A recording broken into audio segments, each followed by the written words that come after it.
I'm replacing my trusty Transit with a VW, but is it the right decision? But before we discuss that, I need to make it a bit more welcoming in the back. So I'm going to pop this window in today in the back side of it.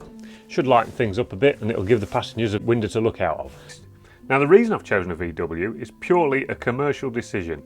However, if it was a personal one, I might well make a different choice.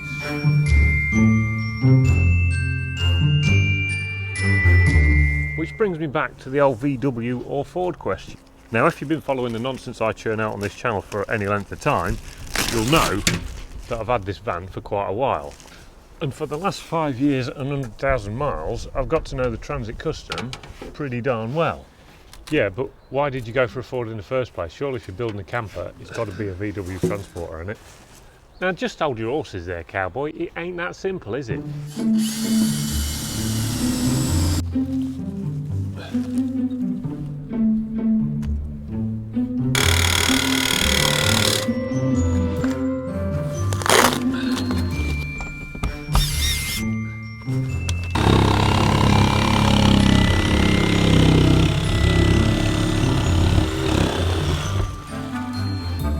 Because these Fords are about 12% cheaper brand new than the VWs, and it's even bigger difference when you look at the second-hand market. Just look at these two.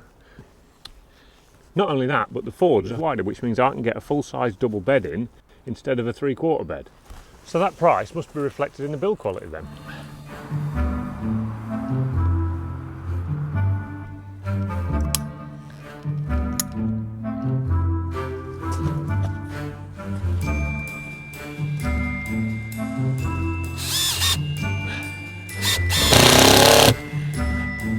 No, I disagree.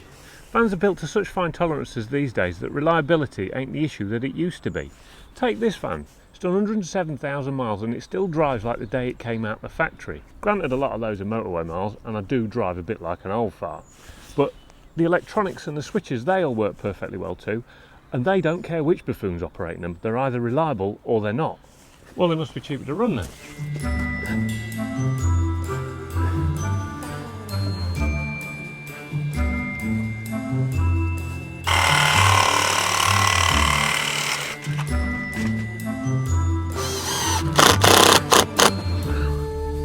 Nope, the Ford has 25,000 mile service intervals, the VW has much less than that.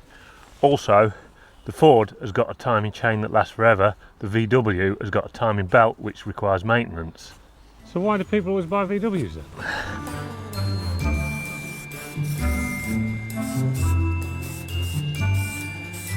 Well, it's since Randall and Theodore woke up one morning in the 60s in California and decided that they wanted a VW bus for their surfboards.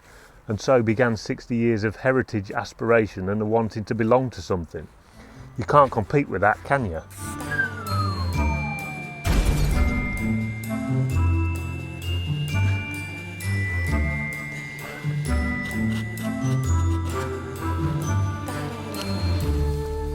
And then along with that, you get a shed load of companies that emerge that can supply you with any kind of VW accessory you can imagine.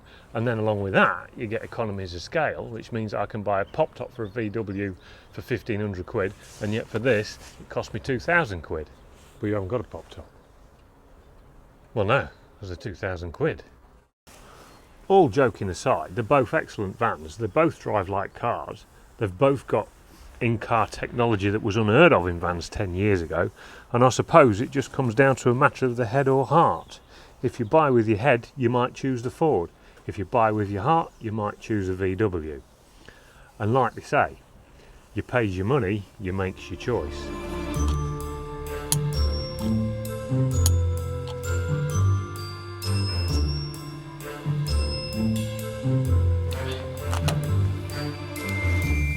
So, there you go.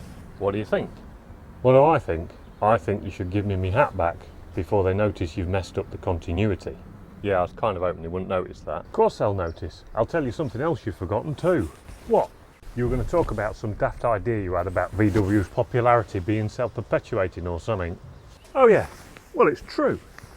VWs retain their value because a lot of people want VWs, and one of the reasons a lot of people want VWs is because they retain their value. Yeah, that was it.